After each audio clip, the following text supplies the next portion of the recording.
Hi, and welcome to another episode of the South Texas Power Lunch. I'm Matt Duke, the managing attorney of the South Texas Business Lawyers. And today we have one of my dear friends, Sebastian Garzon from the Alamo Angels. And one of the biggest hurdles for companies is finding funding. And Sebastian and his team at the Alamo Angels are doing a fantastic job of trying to close that gap here in South Texas. So that way more and more innovations can succeed by having access to capital. So in this interview, we're going to talk all about the current state of angel investing, what it is to get the attention of angel investors. And if you are a founder or a startup that is looking for capital, this is an episode you want to watch so that way you know what you need to be doing out there to raise that money. Let's get into it. Sebastian, thanks for coming back on the show. I think you might be the first repeat person on our show 2 years ago, which that's crazy. I mean, I value our friendship, and man, we've been friends for quite a while, but I didn't realize it was like 2 years ago we were doing this. Thanks for coming back on again. It's an honor to be back. And I was just telling you, I think I might have been one of the first episodes. Yep. And now it sounds like I'm the first to repeat. That's right. Which is even better. And when you get invited back, it's because there might have been something good. Or maybe you're trying to fix the bad one that we had on the first No. It wasn't that at all. I mean, it's interesting. I guess if you get invited back, then it was interesting. So all of those that have been on the podcast are going, wait a minute, I didn't get invited back, for that sort of stuff. But I mean, what's crazy is, and what I'm really looking forward to talking about is in 2 years, the growth that Alamo Angels in our community has had. Yes. I mean, we think back 2 years ago to 2022, we were just coming out of that little thing called, COVID. I know. Which now, I think I saw an article in the last month that said something about COVID and it was going to decline. It's kind of crazy that that's all changed. But tell us what's going on at Alamo Angels, because I mean, the growth there has just been phenomenal under your leadership. A lot has happened, Matt. And I think it's a good representation of how the ecosystem is going to. I think here in San Antonio, we've been going at it for a while. We're sitting today at your office here at Geekdom, and Geekdom has been doing it for 13 years now, 13, 14 years. A long time. And so that's one of the players, but there is other players, including Alamo Angels and Velocity, which is our parent entity, Tech Block, which I am a board member of, and there is others that are truly trying to make something happen for this community. So I'm super excited because while we came in kind of early, there were some fundamentals, but there was an opportunity to truly build upon that and make it, something meaningful. For Alamo Angels, for context and just as a refresher, when we took over Alamo Angels, which was in 2020, we integrated into the family of businesses of Velocity, Texas. That was July 2020. July 2020, man. A little over 4 years ago. Jeez. And, talking about COVID, that was really at the height. Well, and they were here in Geekdom during that time, weren't they? Weren't they in the basement during that? We were in the They hadn't even moved into that beautiful building that they've got now. Yes. And so it was a whole different environment. Long story short, Alamo Angels, it's a membership organization. We are a non-for-profit 501c6, kind of like a chamber of commerce. Yep. And so most of our revenue activity happens from membership. And as such, it's very important for us to have a healthy membership. And back then we had 32 members when we took over. 32. So we supposedly had some more, but we had to clean up the house. We did some strategic moves. Yeah, to clean up the house, huh? to make it. I mean, I'm a firm believer of you. If you want to get guests at your home, you want to make sure that it's presentable and it's to the point where you feel proud of having them there. So that's basically what we did. We supposedly, when we took over, had close to 100 members, but we digged a little deeper and realized that in reality there was a need for us to just start almost from scratch and just with a core base of those that were actively participating. Most importantly, actively investing, because at the end of the day, that's what we do, right? Right. And so went from 32 4 years ago to over 130 today. Wow. Probably one of the largest angel investment networks in Texas, if not the largest. Congratulations. As well as around the nation. Yeah. But most importantly, at the end of the day, is the level of activity that we've got going on now. It's something that I am very proud of. Forget about the number of members, forget about all that. At the end of the day, it's if we are inviting companies to present our network, we want for those companies to truly have a real opportunity of getting funded. Right. And that's what's happening now. For the past 2 years, every single month, we are inviting at least 3 companies to come and pitch our group. Out of those 3, at least 1 is getting funded, anywhere between $60,000 to $300,000, depending on the deal. So if you are a founder that applies to Alamo Angels and you so happen to be chosen to come and pitch, you got have great a pretty odds. high You probability got great odds. of getting funded.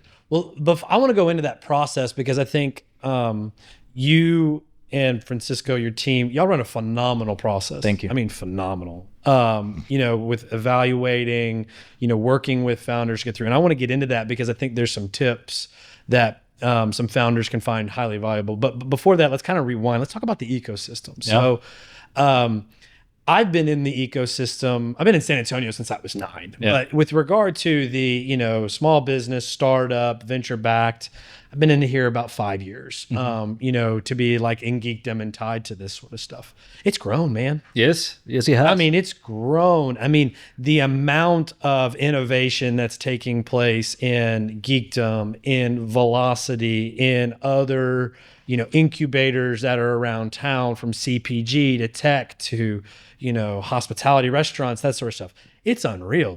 I mean, was it always like this? I don't think it was. I mean, it feels like we're on an exponential growth on that end. Well, I think if you look at the big picture as you are looking at how do entrepreneurial ecosystems form, you know that this is not an overnight type of activity. Right. And we always talk about ecosystems. The reason for that is there's going to be a lot of different players and we all need to do our part in order for the bigger picture to actually happen. Right.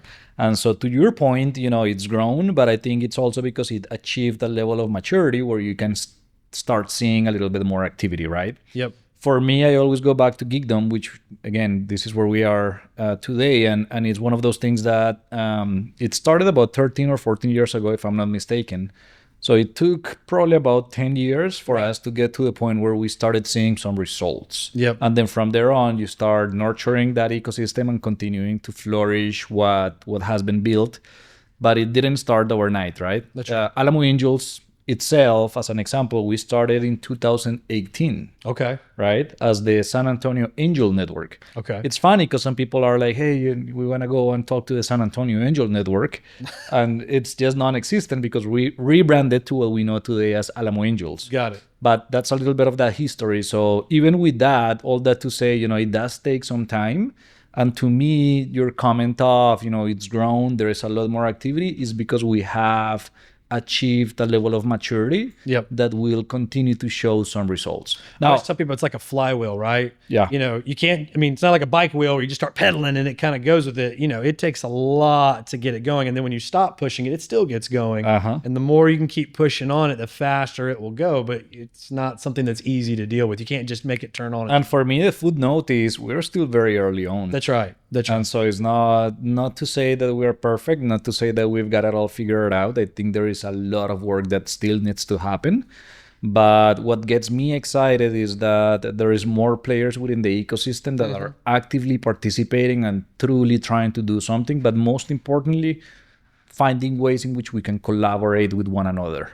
It used to be the case, or particularly in other communities, I have not necessarily experienced that as much in San Antonio, but there is a lot of other places where there is a bunch of silos and it's a mind mentality. Mind. Yeah. And so at the end of the day, it's all about collaboration. And as long as we continue with that mentality, I think we'll continue to see good results. Well, the one thing I think from a flywheel standpoint that is turning pretty fast, and it will go a whole lot faster, is on the ideation.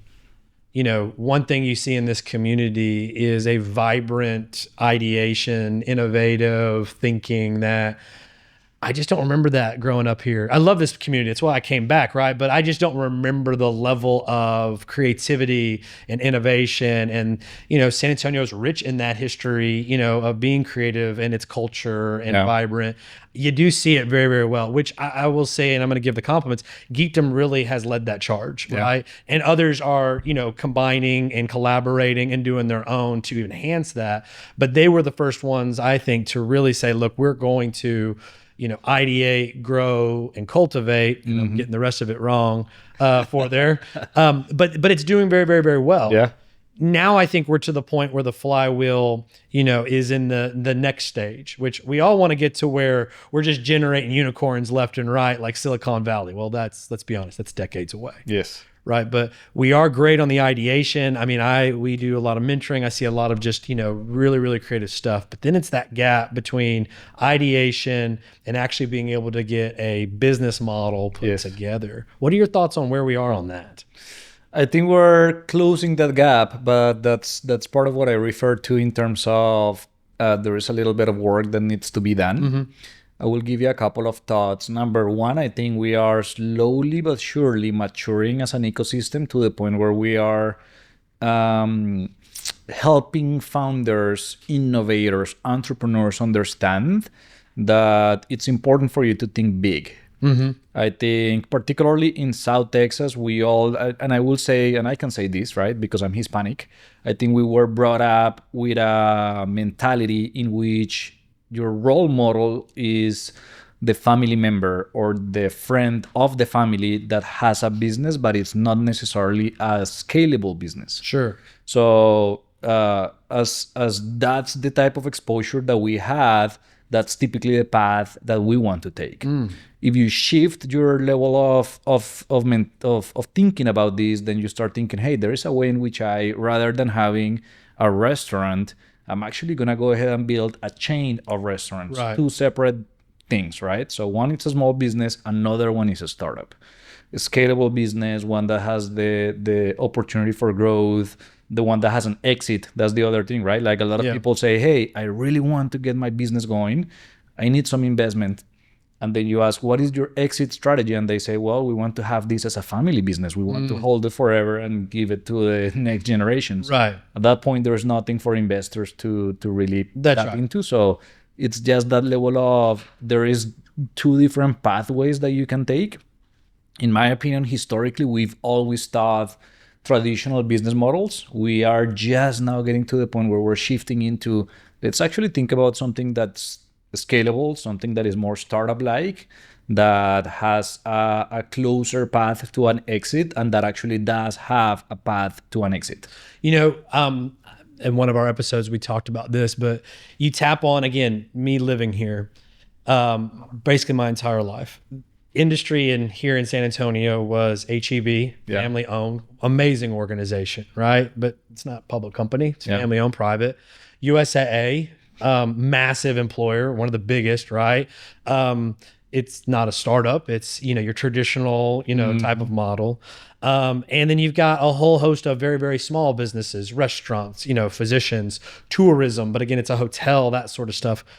You didn't have really until Rackspace, the type of venture-backed, high growth potential startup business in this community. And it's fascinating to me because the Rackers, who are fantastic, Graham Weston, and again, that team and the culture they built, it just is still, it's the seeds that are growing right now, which is great. But we'll eventually get to, because they've recycled back into the community, right? But that was the only one that put the seeds back into the community. As we start to have, Gabi was on here, right? She's a great seed that keeps recycling back, and those that go with her. That's part of that flywheel that we'll get to, because then those people have that mentality of, this is how it works. We just don't quite have the depth of that yet. And that's what we're getting at, right? Like coming back to our role model. Now we're getting more role models that can help us understand how this actually works. And that can help us understand that this is achievable as long as you are coming in with the right mentality, right? It's all about, I do believe that we all have the capacity to make something great. It's just about, how do you plan for that to happen? Right. So if you've never been exposed to that type of mentality, you are most likely just going to stay with whatever you've always known, which is more of that traditional business mindset. But now we have Rackspace. It's a perfect example. And by the way, you mentioned Silicon Valley. That's how it all happened there. Right? There's nothing special other than that culture of, let's start something great, and then let's take those seeds and put them back into that soil and recycle that. And this happens all around the world. I'm from Colombia. You go to Colombia and you find Rappi, right? Rappi, huge unicorn.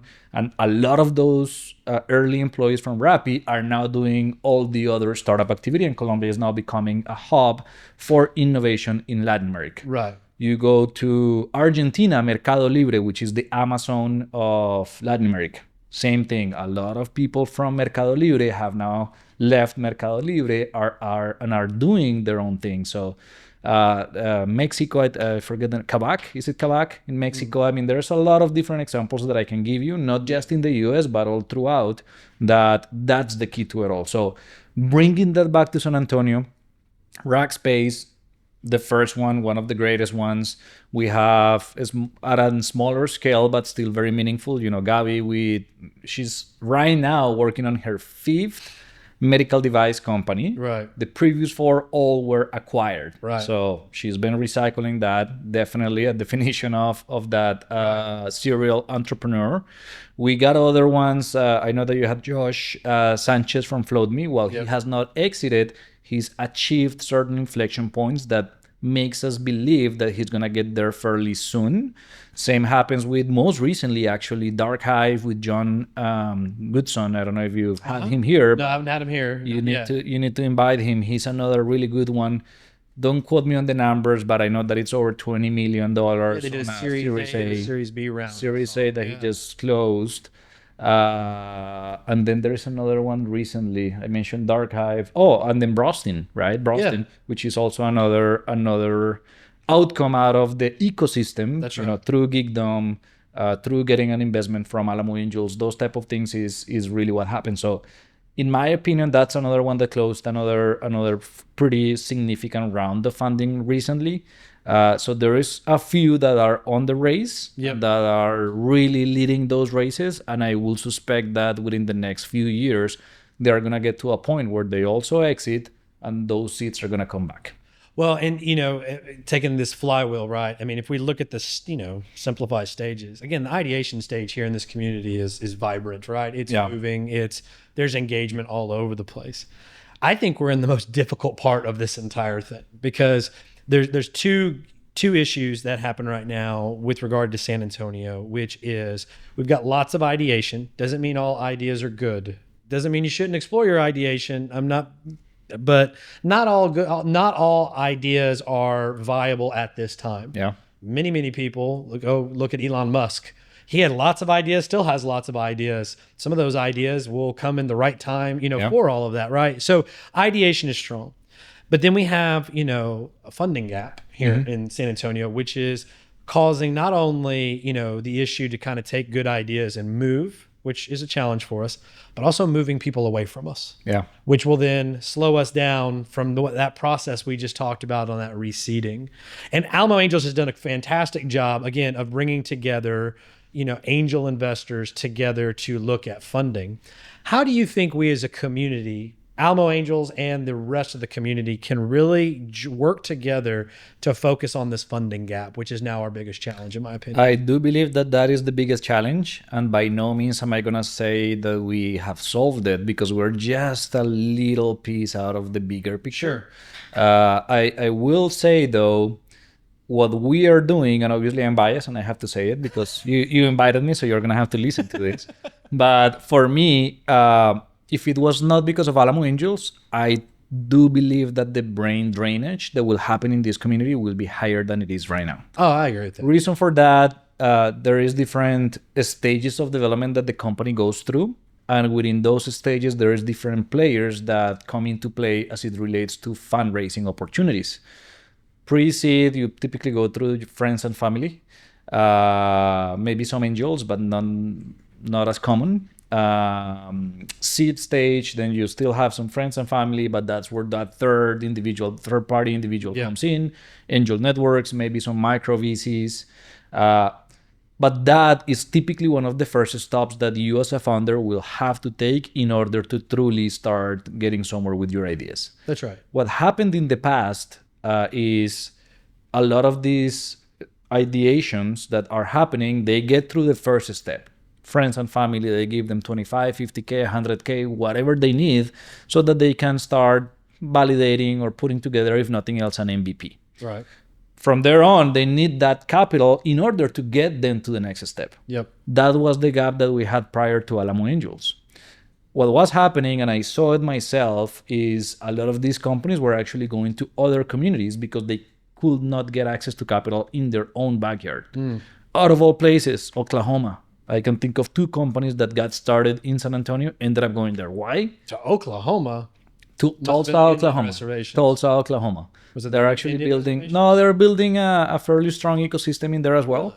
Because I know they've been using the Indian reservations that, to non-dilutive funding, some very, very interesting, especially on the healthcare side. There is an individual that has kind of similar to what happens here with Rackspace and people that came out of there. But there is this one individual that has made a lot of money and truly are looking to proactively seek ways in which they can build that ecosystem. Okay. And so with that, they're still very early on. I used to spend every weekend in Tulsa during college playing soccer. Really? Yeah. I'd rather be in San Antonio. I was just going to say, how does that compare to San Antonio? Oh, Probably not much going on. But to my point, a couple of startups that were started here, one from Trinity, I forget the other one where from, they actually left. Yeah. And they went there because they could not get access to capital at that early stage. So what we're doing now is we are solving for that issue. So I like to think of ourselves, yes, we're an angel network, but we truly are an engine for economic development. Yes. Because not only are we stopping that brain drainage that is happening by providing them with the vital access to capital that they need at that stage, but we're also bringing companies. Remember, every single month we're featuring 3 companies, and unfortunately, we wish that they all were coming from San Antonio. It's just that the deal flow that we are seeking for every single month is just not there from San Antonio for us to keep our investors, happy with the quality of companies that we're providing them with. And so we're bringing companies from Seattle. We're bringing companies even from Latin America, Mexico City, Monterrey, Guadalajara, right? Those companies are coming to San Antonio, and they're now looking at San Antonio as a place where they can actually establish a presence. Sure. And here's the beautiful thing about San Antonio. When they come here, they feel welcome. All they need is a reason to come, and we are providing them with that reason, because there is nothing more enticing than telling them, out of 3 companies, we're most likely going to find at least one of them. You've been chosen.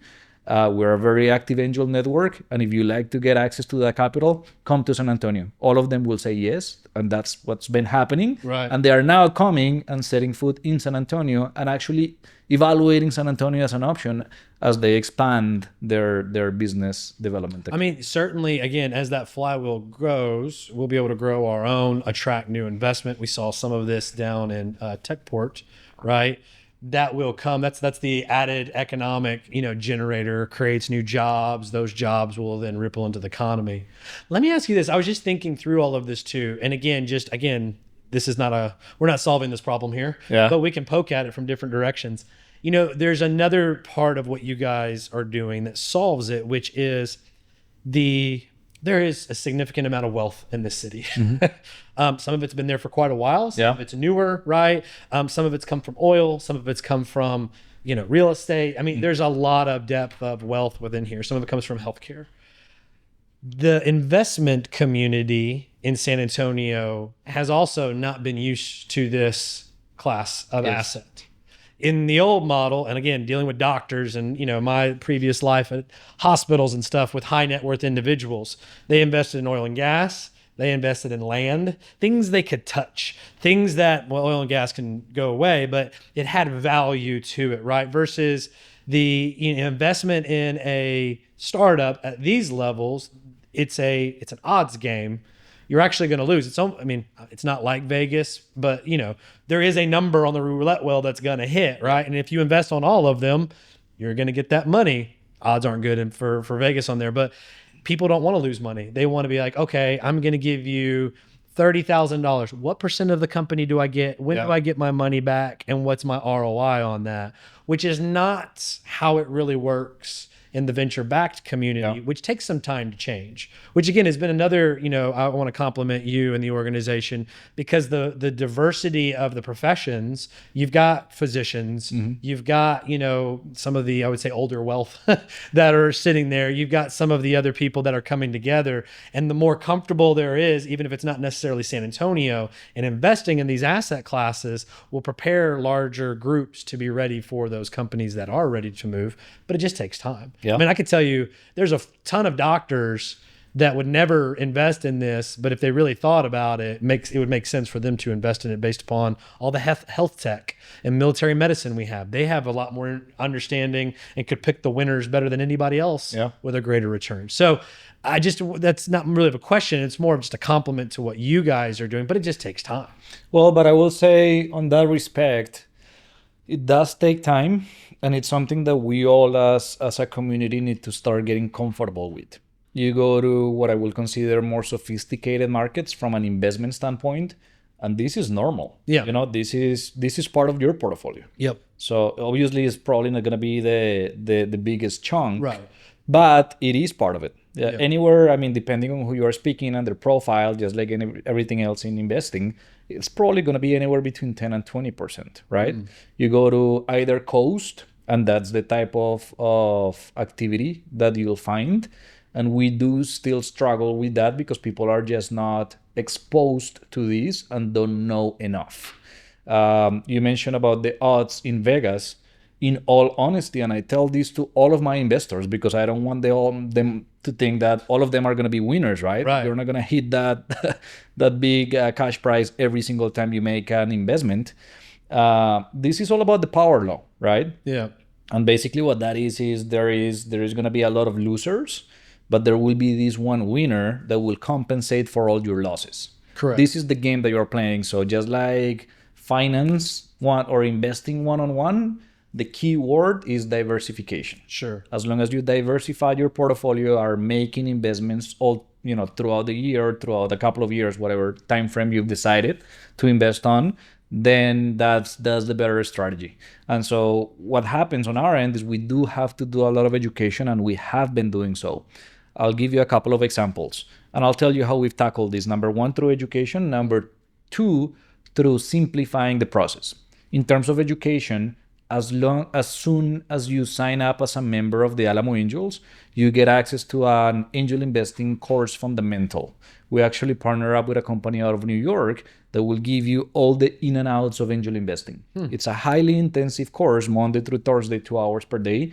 But if you really want to get that down and hit the ground running, this is what you do. Okay, you can either take it live. They only offer it maybe, I think it's once every other month, or watch the recording on demand. But if you really want to get to a point where you understand what the heck we're doing and we're talking about, then you do that. From there on, we offer educational offerings every other month typically, and we identify a topic of interest and bring a subject matter expert. But this is for the purpose of making you a better angel investor, right? So that's one way, education. And then on top of that, obviously, there is organic ways in which we go about helping you by engaging you in conversations with our most sophisticated investors. You start listening. How do they evaluate these deals? What questions are they asking? If there's a need, we can pair you with someone that has a little bit more experience and kind of like a mentorship type of approach. So that's from an educational perspective. That's how we've been tackling that.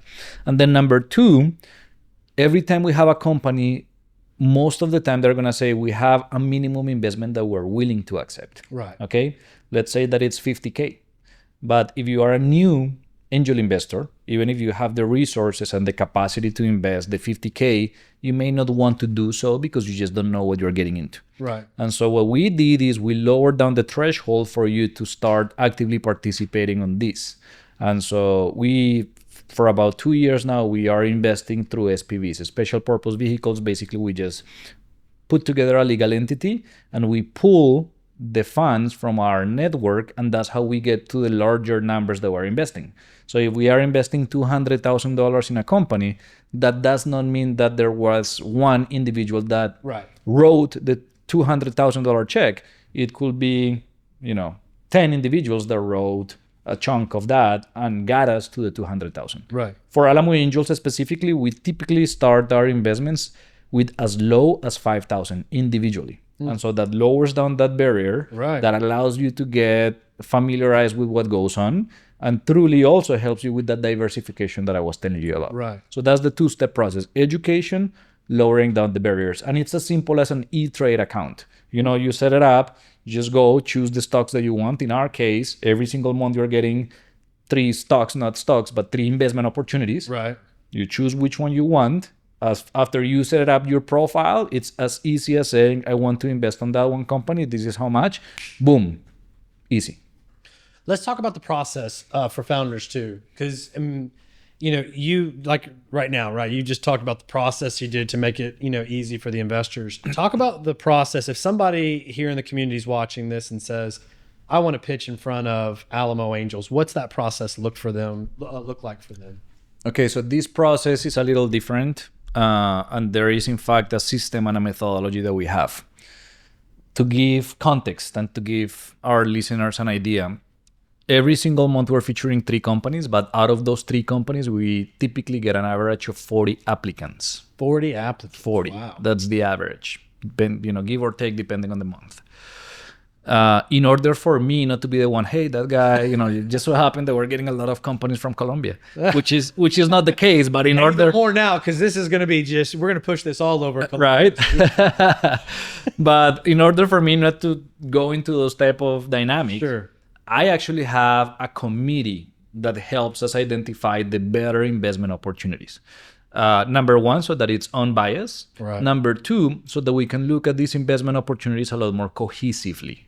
Because I may know a lot about certain industries, but not about all of them. Mm-hmm. And so what we've done is, through our network, we've identified people that know and that I will consider subject matter experts in certain industries. Sure. And invited them to participate. Okay. 2-step process: screening and selection.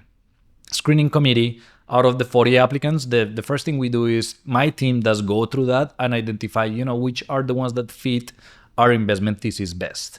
And then we try to lower that number down to maybe 12 or 15, okay? Those 12 or 15, the screening committee will go and look at them, and we have different elements that we evaluate as we're evaluating that application as well as their pitch deck, and we assign scores. Okay. And then once a month, we get together and we look at those scores, have that discussion, and then identify which are the highest scores and talk amongst ourselves why we got there and which ones do we want to pass to the next step. From, let's say, 12, we now go to 5 or 6, okay? 5 or 6 that get sent out to the selection committee. Okay. Difference between screening and selection: for the selection committee, we just send a short list and we tell them, tell me out of these 5 or 6, which 3 will you be interested in learning more? Okay. Those people on the selection committee are the ones that I will consider our most sophisticated investors, the ones that have clear investment thesis, that have been doing it for some time now, and that are actively investing, right? And so they don't have to score. They don't have to give us any reasoning for which they wanted those 3. They'll just reply back and they say, these are the 3. We tabulate those votes, and that's how we get there. Okay. So long answer to your question, but I want to make sure that people understand that there is a process that we go through. How do you get there, right? It's as easy as submit an application through our website. If you know of anyone, a warm introduction, it's always great. Just because, like I said, we got 40 applicants, and so I want to make sure that they get on the radar. And so a warm intro always works. If you know a member of the Alamo Angels, one of our investors, make sure that they can put it on our radar. Not to say that we're not going to look at all of them, but it's always easier so that we really have it top of mind. And as long as you submitted your application and provided us with a copy of your latest pitch deck, that's all we need. Things that I will recommend for our listeners is, number 1, make sure that you highlight why your team is the one that can take this to that next level. I often say we invest on the jockey and not the horse. Right. And so it's super important for us to know, who are the people behind this. Coming back to Gabi, she's running her 5th company. We just invested on her 5th company, right? Why? Because she's got 4 previous exits. We invested on her 4th company, got an exit, got a good return. So that track record It's always something that we're looking into. That doesn't mean that you have to have that same type of profile, but if you worked for a big company or any type of achievements that you might have had, like anything that you can highlight in order to make the investor feel more comfortable with their investment on someone that is taking their money and running the company for them. That's basically what we're looking at. And then the second one is, what type of achievements have you made up until this point? What type of traction do you have? Very seldomly do we invest on pre-seed anymore. Okay. Most of our investments are seed stage of development, and that's why traction is important. We try to get away from idea concept stage because it's way too risky. We have opportunistically invested on those as well as on Series A, but most of our investment thesis is centered around the seed stage of development. Okay.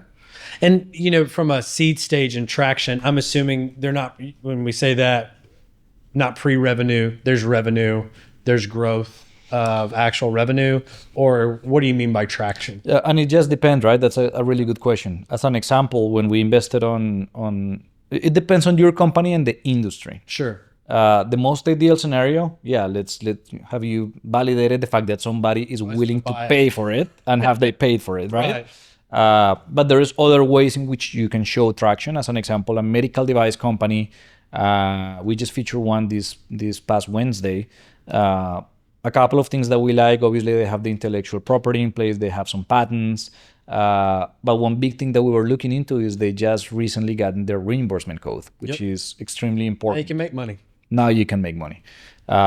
Same thing that happened with Gabi. I know we're highlighting her a lot, but that's a really good example because she had FDA approval, and that was great, but that was not enough. Mm-hmm. It was not until she had the reimbursement code that we ended up investing, and sure enough, a year and a half after, she got acquired and we got our money back. So that's another way to show traction. She had no revenues. Right. But that was the traction that she showed, and that's what made us feel comfortable. So it's on a case-by-case basis. There are some people that say, here's my traction. I haven't even launched, but I've got 20,000 people that sign up to my wait list waiting for me. Those are other ways in which you can show traction. Well, and I'm assuming too that the group, right? I mean, you said this earlier, right? Is this a big idea? Not is it grandiose, but is it something that at scale, is significant? Not significant, is big, right? Because I mean, some people you use I've got chefs and stuff, that we have stuff, and they have a restaurant, but overall their whole goal actually is to be across the entire country. Yeah. It's very different than if, hey, do you want to invest in a restaurant mentality versus do you want to invest in a global brand? Yeah. And here's where we are on that journey of it. I'm assuming those are the type of companies that get higher scores, is this a big idea at scale? The team is important. Traction is important. The market. So that's basically what you're saying. Is there a big enough market for the company to grow and grow exponentially to the point that they are making lots of money and we get a little piece of that action? Right. That's basically what we're looking into. That's right. So is there a scalability potential for the company? And how soon can that happen too, right? We don't want to be tied up to an investment that's going to take 20 years. Our time frame is going to be a little shorter than that. So we like to see 7 to 10. 7 to 10, and I mean, under this market is probably a little longer nowadays. Yeah. But so 5 to 10 usually has historically been the time frame. I think time frames are extending more, just because of the macroeconomic environment where we are living at. But yes, let's just say 10 years as an example.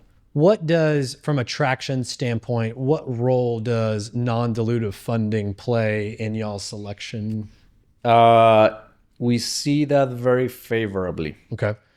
Every time someone invests on the company, there is dilution that will happen. When you have, and that's why it's called non-dilutive, right? That's right. When you have a grant, right, or where you won a business plan competition or a pitch competition, a lot of these companies that are working on something science related, they get the SBIRs, STTRs type of opportunities. They're getting funded. This funding, and these are pretty significant amounts that they are getting. Right. What they do with this is it helps them get from point A to point B, from point B to point C, etc. and they are now able to validate things and de-risk our investment. Right. So we're no longer, I was telling you, it's hard for us to come into an environment where it's just an idea or a concept because they've not validated some of their theses that they are pitching to us. Sure.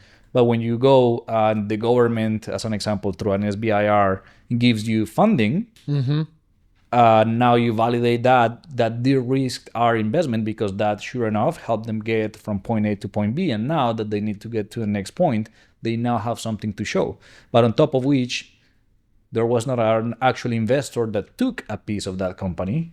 So they basically got a good investment that helped them achieve an inflection point. And now we have an opportunity to invest on something that is de-risked. Yeah. And I mean, you're seeing a lot of companies now be more aware of those resources because, again, phase one SBIR, is great. Phase two, well, that tells you something. Even the fact better. that they came back and saw what you said you were going to do, you did it, and they're like, we like this, keep going forward, and it does validate things. What about valuations? And again, I'm just kind of thinking of some of the things that are out there. In my experience as a lawyer, and also seeing decks that come by and everything, every company seems to be worth like around $3 million at the beginning. Yeah. Well, and you're like, okay, well, how do you come up with that? When the reality is you haven't sold anything, or you have this little traction, and we've put $200,000-$300,000 in this, and I'm like, well, okay, but how do you justify valuation? How do you guys look at valuation, in your evaluation of companies for those sort of, what role does that play? This drives people from the financial industry, accountants, CFOs type of individuals with those profiles crazy because they don't get it. Lawyers, I guess you can add it up. Lawyers could potentially be there too. But the reality of it all is valuation is such a subjective topic that is going to be hard for everyone to be on the same page. Right. At the end of the day, most of these valuations are based on trying to look for the word forecasting, right? And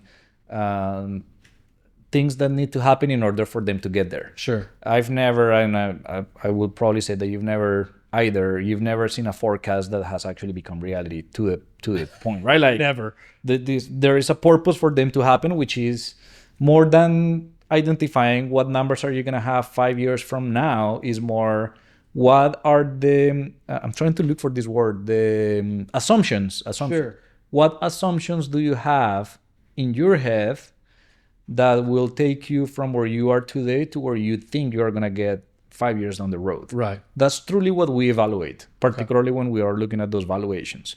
So it's not necessarily, do I truly believe that you're going to be worth that much or that you are worth that much? It's more, what assumptions are you telling me now that make you believe that that's how much you're worth? And do I feel comfortable with those assumptions? Right.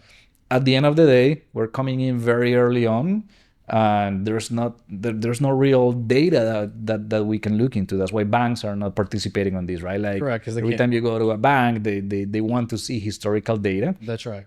Companies that we're investing on, being so early, they may be maybe 2 years old, right? And so there's just not enough. It's just a matter of assumptions, and do I feel comfortable with that? Now, there is certain metrics, right? Sure. Like, as an example, if it's a pre-seed and you say you're worth more than 10 million, then it's a huge red flag, right? I swear, everybody seems to be 3 million. I don't see 10 million. I just see 3. And I'm like, not 1, not 2, maybe sometimes 2. Hey, I'll give you an example. Here is one company that we just evaluated 2 months ago. Yes. It's called Nibbles. It's a credit card. Oh. But it's one of the founders of Zen Business. Okay. You're an attorney, you know Zen Business. These guys took, you probably don't like him. I was going to think about them. Just keep moving. But here's the thing. Let's just stick to the metrics. I fix a lot of their stuff. How's that? Let's just stick to the metrics. They took that company from 0 to $100 million in annual revenues in 3 years. Yep. Right? So they must have done something right. Whether you have to fix their stuff or not, people are using it. Gives me work. I can't complain on that end of it. People are using them. That's the point. They know how to take something and scale it. Correct. And do it rapidly. Yep. This one company came to us 2 months ago. Uh-huh. We have not closed our investment, but we already have a pretty substantial amount that we're going to be investing on them. they have probably one of the highest valuations that we have seen, given the stage of development where they are at. And people, it was a question that we had discussed as part of our internal discussions as a network of investors, but we were able to justify those valuations because of the track record that the founder had with that previous company. Does that make sense? It does. So it's very subjective. Sure. If it was somebody else that will come and say, this is the exact same thing that I am doing, I probably will say, I almost guarantee it, same things, same metrics, same level of traction. But if they did not have the track record, I think that valuation element would have been a bigger issue than it was for us now. Because we are, again, betting on the jockey and not. Well, and it's interesting too from an investor standpoint. That is a mindset shift that you have to have because, again, the lawyer and people are raising money, usually the friend's family, third party, not venture yet, and these, friends or friends of friends that are coming in, they're going, okay, for my 100,000, how much of the company am I going to have? Yeah. You tell them, okay, well, the safe notes are the most ridiculous. You have to basically teach them what a safe note is and say it depends, when you actually convert it. But, for people that are like, again, traditional free cash flow businesses, I give you 100, you give me, X percent.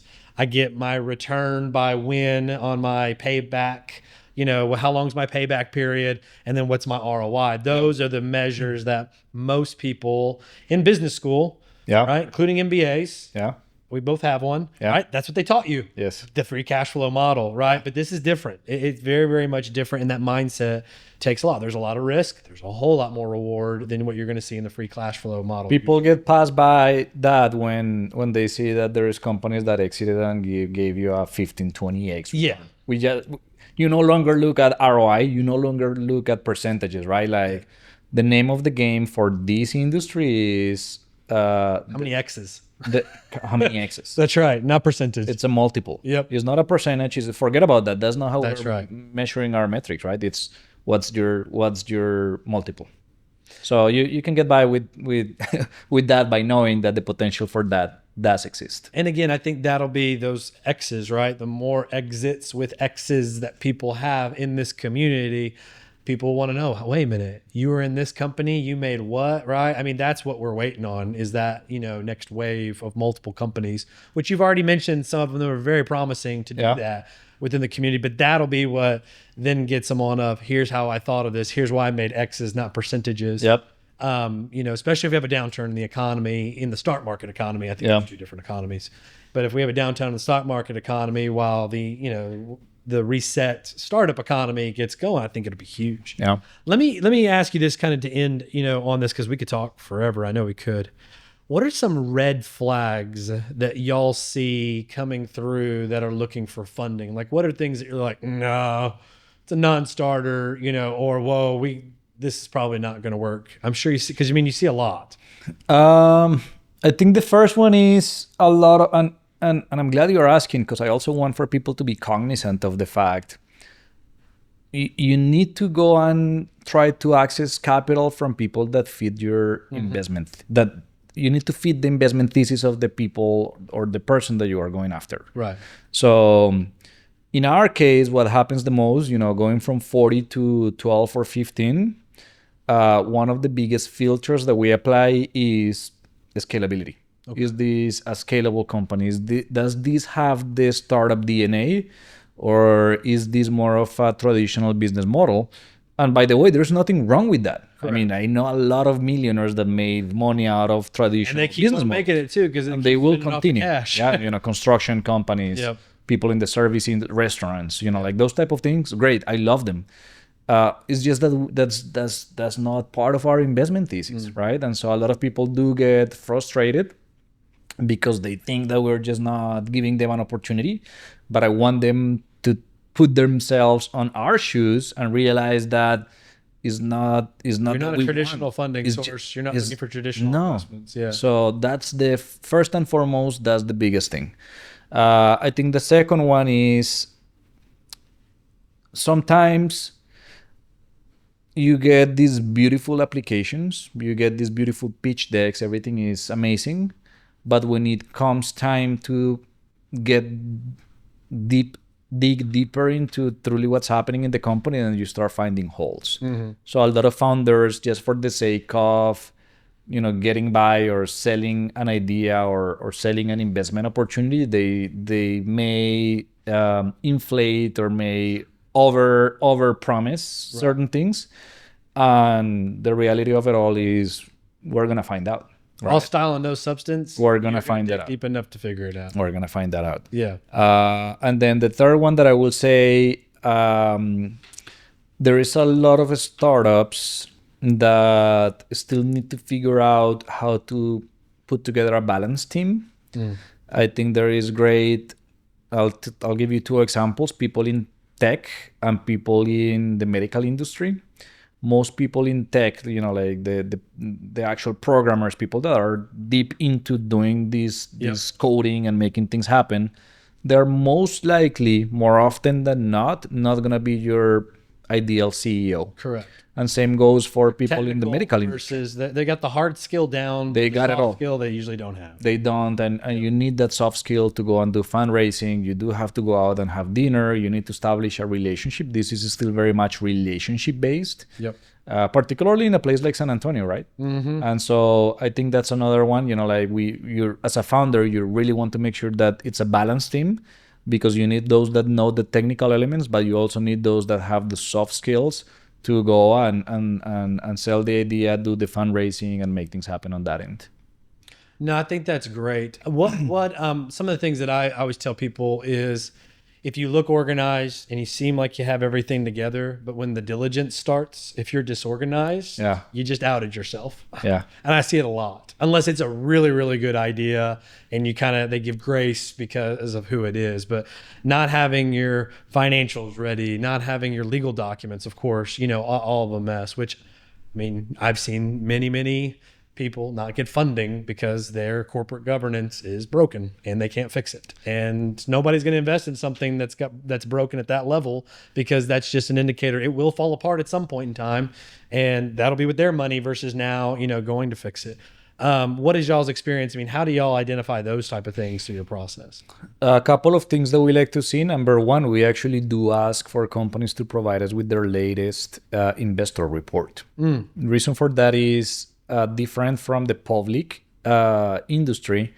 There is not a regulation per se that will, by law, we cannot ask these companies, you got to give me a report every month or every quarter, or like that does not necessarily exist like it does in the stock market, where they issue is it the K1s? I went to school a long time ago. The Q1s, thank you. So that's not necessarily something that we have, but it is best practice, and we want to make sure that they are keeping up with that level of communication, and that they do have a frequent way of communicating with investors, reason for which we want to see that. And so that gives us a better understanding of how do they manage investor relations. And then the second one is the diligence rooms. We really want to make sure that they have that. So one of the things that we ask is provide us access to your diligence room, so that we can look at those legal elements and any other things that are pertinent to us evaluating this as an investment opportunity. Sooner rather than later, we're gonna be looking into this and digging a little deeper into some of those things. And if you don't have that ready and organized, then it's probably going to be a pretty big challenge for you. Yeah, I always tell people, how are you going to ask somebody for $100,000 when you can't show their lawyers? Yeah. Which most angels have a lawyer.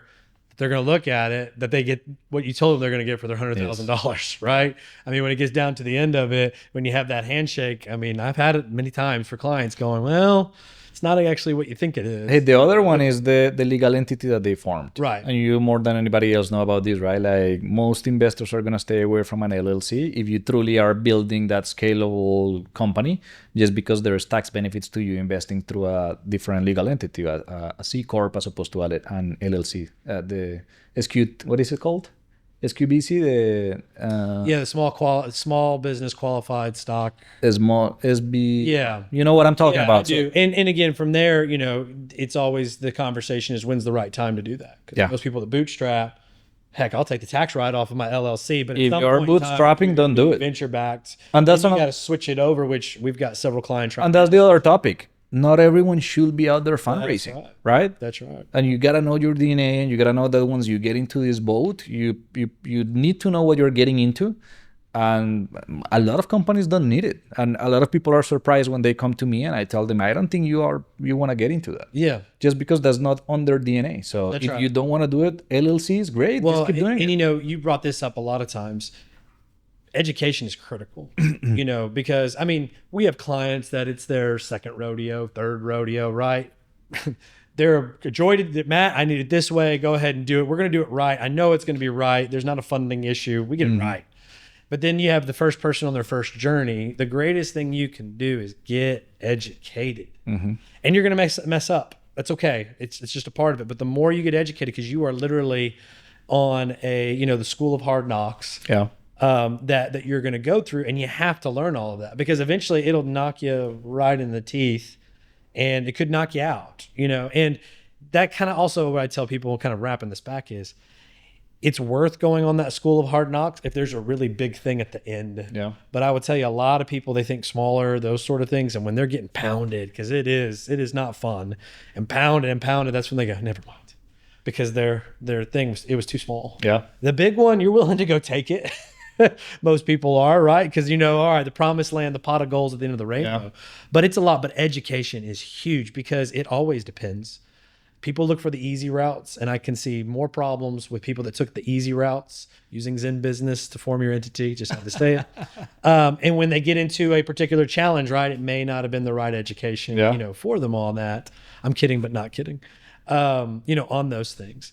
Let me ask you one last question. What do you see is the next 5 to 10 years for our ecosystem? Get your crystal ball out. Tell me, where are we in 2030? What do you see our ecosystem looking like in 2030? I think 2030 we're gonna see more seeds being planted because of results of exit or successful exits that we're getting out of San Antonio. I mentioned a couple of them. I suspect there will be a few more. And that's truly how you form those ecosystems. Here's the other thing.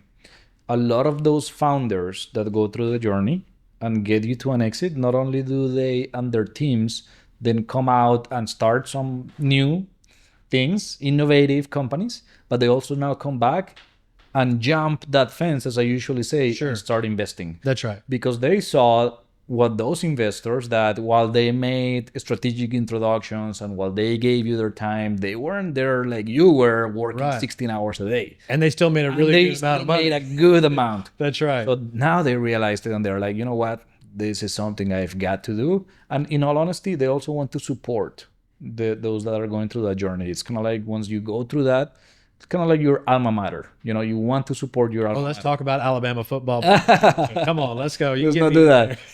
People will disconnect. That's right. They might. Or they'll connect in there and give me a roll tide. I don't know. We'll see what the comments. But that's more or less how it happens, right? Sure. And so we just need more of that. That's right. So I see it in 2030. I see a handful of those happening and them reinvesting back into our community. I do know that a lot of people do have San Antonio very high up on their list as it relates to wanting to starting a family and truly wanting to give back. And most of their families are already here anyway, so they just kind of want to stay and build, continue to contribute towards the ecosystem development. So 2030, I see that happening. I also see one of the things that we've done, particularly with Alamo Angels, I see a huge opportunity on centralizing investment activity through the South Texas triangle, right? And so for us, we actually already took a step towards that. I know because I was part of the team that created the Angel Network in Corpus Christi, indirectly helped create the Angel Network down in the Rio Grande Valley. A few years ago, that's how I got into angel investing. I know that the region is not necessarily going to be the next Silicon Valley because we just don't really have that level of activity. There will be good innovations coming out of this region, but where I truly see an opportunity is on the investing side of things. You've said it yourself earlier, in San Antonio, there is a lot of wealth. Yep. Now, take San Antonio, go all the way down to the Rio Grande Valley. That wealth is also very much evident all throughout those little towns. I'm talking about specifically San Antonio, Corpus Christi, Laredo. I'm talking about the whole Rio Grande Valley region. There is an opportunity for us to tap into that capital and start, circulating it through this asset class, and then making a bigger and broader impact. So when we do have companies from either one of those communities that do start and get to a point where, hey, there is potential here, now we can make a very significant investment, going from $300,000 now to $500,000-$600,000. Right. That will also provide an opportunity for us to leverage those investments. That's right. So from an economic development perspective, if we have someone that we're writing a $500,000 check or $750,000 check, we can now tell them, we love to support, we want to help, not only write you a check, but also make you part of our community. Right. How about you consider moving Right. to San Antonio? Yep. No, I agree. That's see the what I'm economic development. We can use that to get to San Antonio. So what we've done so far, and you've heard me say this for 2 years because I've been, like a crazy math guy telling people about this, but I do see this as an opportunity. We've been working on this for some time, and it now became a reality. Last week, we hosted our very first social event in Brownsville. Okay. On Wednesday this week, we hosted our very first pitch event that happened simultaneously in between San Antonio and Brownsville. Oh, that's great. That will continue to happen. We've recruited really, really good, a very curated group of investors from the area that we are looking at them as founding members that through their level of presence and influence that they have within their own region, they will help us nourish and grow that network. That's the same formula that we used in San Antonio, taking our group from 32 to 130. At the end of the day, it was not marketing, it was not social media, it was relationship based, and doing a good job with those 32, and so that they can then tell their friends and their own network, right. I kind of like what they're doing, can you come and check it out and see it for yourself? And then we grow with our growth has been exponential, but it's been because of that. So that's what we've got going on. Very small chapter as of right now, but we truly have the right players in that place. And I see 2030, I see us fully executing on that strategy. So not just San Antonio and the Valley, but it's going to be all throughout South Texas. Well, I will say the flywheel for Alamo Angels is definitely rolling. And as you can see, it's going to be going faster and faster with your leadership, which, again, I'm so excited to see what you do there. And I appreciate you coming back on. And I'll bring you back, in 2 years, and we'll just keep getting the update. And you need to keep me accountable. Last time I came, I told you about this as an idea. Now it's became a reality. That's so right.